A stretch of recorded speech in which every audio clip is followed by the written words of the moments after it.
Halo, jumpa lagi dengan saya. Ya, di sesi kali ini kita akan membahas mengenai cara membuat berita ya. Di mana cara membuat berita itu sangat mudah.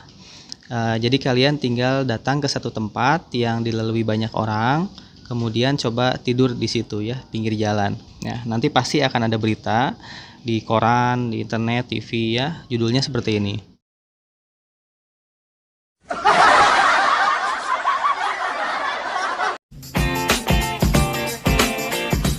Oke, teman-teman. Jadi ya sekarang kita serius ya. Eh, Susah mau serius. Nah, jadi untuk membuat berita itu setidaknya kita bisa melakukan 6 langkah. Langkah yang pertama, nah ini yang paling mudah adalah menentukan hal atau peristiwa apa yang akan kita beritakan. Ya. Halo teman-teman. Nah, sekarang coba kita praktikan ya. Nah, untuk langkah pertama menentukan hal atau peristiwa yang akan diberitakan. Di sini saya akan mencoba memberitakan tentang peristiwa hilangnya sandal musola. Ya, jadi itu untuk langkah pertama. Sudah dapat apa yang mau diberitakan, kita masuk ke langkah kedua, yaitu menentukan jenis berita yang akan dibuat. Kita tentukan apakah kita akan membuat sebuah straight news, depth news, investigation news, opinion, dan sebagainya. Tentukan juga apakah kita akan menyajikannya nanti dalam bentuk artikel, podcast, video, dan sebagainya. Langkah kedua, menentukan jenis berita yang akan dibuat. Saya akan membuat berita straight news dalam bentuk artikel. Nah, jika sudah, masuk ke langkah ketiga, yaitu membuat pertanyaan panduan. Nah, pertanyaan panduan ini bisa dikembangkan menggunakan unsur-unsur berita 5W1H, apa, di mana, kapan, siapa, mengapa, bagaimana. Nah, nanti fungsinya untuk membantu kita menggali informasi yang akan kita beritakan.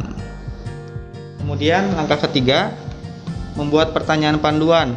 Nah, pertanyaan panduannya seperti ini. Apa yang akan diberitakan? Tentu saja tadi tentang hilangnya sandal musola. Kemudian di mana peristiwanya terjadi? Ya, di musola ya. Kemudian kapan peristiwanya terjadi? Nah, itu nanti akan kita cari tahu. Dan siapa pelaku atau saksi kalau ada, dan juga siapa pihak yang terkena dampak dari peristiwa ini. Terus mengapa peristiwa ini bisa terjadi? Dan bagaimana kondisi tempat peristiwa? Selanjutnya bagaimana peristiwa tersebut terjadi. Setelah tadi perencanaan, nah langkah keempat ini adalah peliputan berita. Nah, seperti juga para pembuat berita, ya reporter, wartawan yang biasa menyampaikan berita, itu ketika membuat berita pasti melakukan dua hal. Yang pertama adalah melakukan observasi, yang kedua melakukan wawancara. Kita bisa melihat secara langsung dengan melakukan observasi dan wawancara untuk mencari informasi lebih jauh ya. Oke.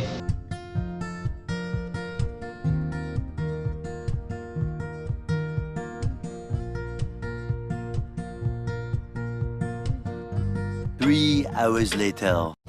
Ya, teman-teman, sekarang kita ada di tempat kejadian perkara. Ini adalah musola yang dimaksud. Dan di sini adalah tempat sandal yang biasa disimpan dan kemudian hilang. Nah, seperti apa informasi lebih lanjutnya?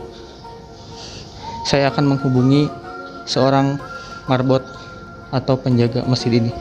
Kita akan melakukan wawancara dengan dia. Check it out. Selamat siang. Ya, siang. Bapak, ya, dengan Bapak siapa? Mohon maaf. Bapak Bayu. Bapak Bayu, Bapak. Yang saya tahu Bapak adalah marbot atau penjaga musola ya, Pak? Iya, benar, Pak. Betul. Nah, saya mau tanya Pak tentang peristiwa hilangnya sandal musola itu gimana Pak tadi ceritanya, kejadiannya? Kapan diketahui bahwa sandal itu hilang, Pak? Iya, tadi pas pagi subuh, habis sholat subuh tuh berjamaah.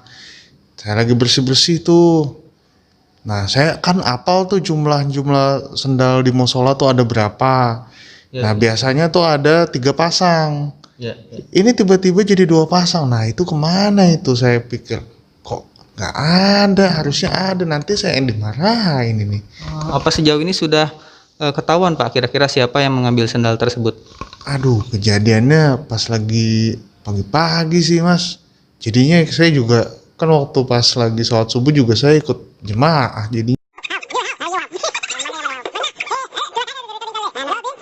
Kalau gitu, terima kasih banyak untuk informasinya. Semoga nanti sendalnya bisa balik lagi, Pak. Kalau tidak, mungkin nanti ada yang menyumbang, Pak, untuk pengadaan sendal yang baru. Terima kasih banyak. Assalamualaikum warahmatullahi wabarakatuh. Waalaikumsalam warahmatullahi wabarakatuh.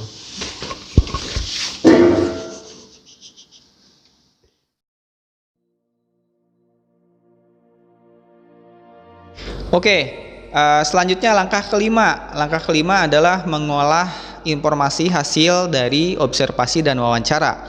Nah, di tahap ini kita harus melihat dari informasi yang ada apakah sudah cukup lengkap atau belum untuk bisa kita beritakan seperti itu. Saatnya mengolah informasi yang kita dapatkan baik dari catatan maupun rekaman-rekaman. Kemudian jangan lupa untuk memastikan bahwa informasi tersebut adalah informasi yang valid atau dapat dipercaya. Langkah 6 sekarang adalah membuat sajian berita. Ya, setelah kita memiliki banyak informasi mengenai apa yang kita beritakan, ya di langkah ke-6 ini adalah mengemas berita tersebut sesuai dengan rencana di awal tadi, apakah akan disajikan dalam bentuk artikel, podcast, video, dan sebagainya. Ini adalah contoh penyajian berita yang saya buat.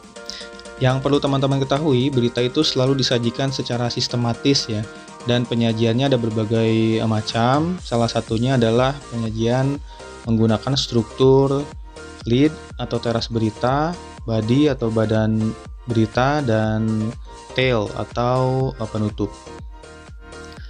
Oke, lead atau teras berita berisi tentang pembuka yang harus disajikan secara menarik ya. Karena lead ini akan menentukan apakah berita itu akan dibaca sampai tuntas atau tidak. Nah, contoh lead dalam bentuk podcast, misalnya ketika kita nonton podcastnya Deddy Corbuzier, silakan perhatikan di setiap videonya itu selalu diawali dengan sebuah cuplikan sebelum dia berkata 5, 4, 3, 2, 1, close the door. Nah, itu adalah lead. Kemudian body atau badan berita berisi tentang pemaparan berita secara rinci. Nah, diakhiri dengan tail atau penutup. Tail itu untuk memastikan bahwa berita yang kita sampaikan itu tidak berhenti tiba-tiba ya.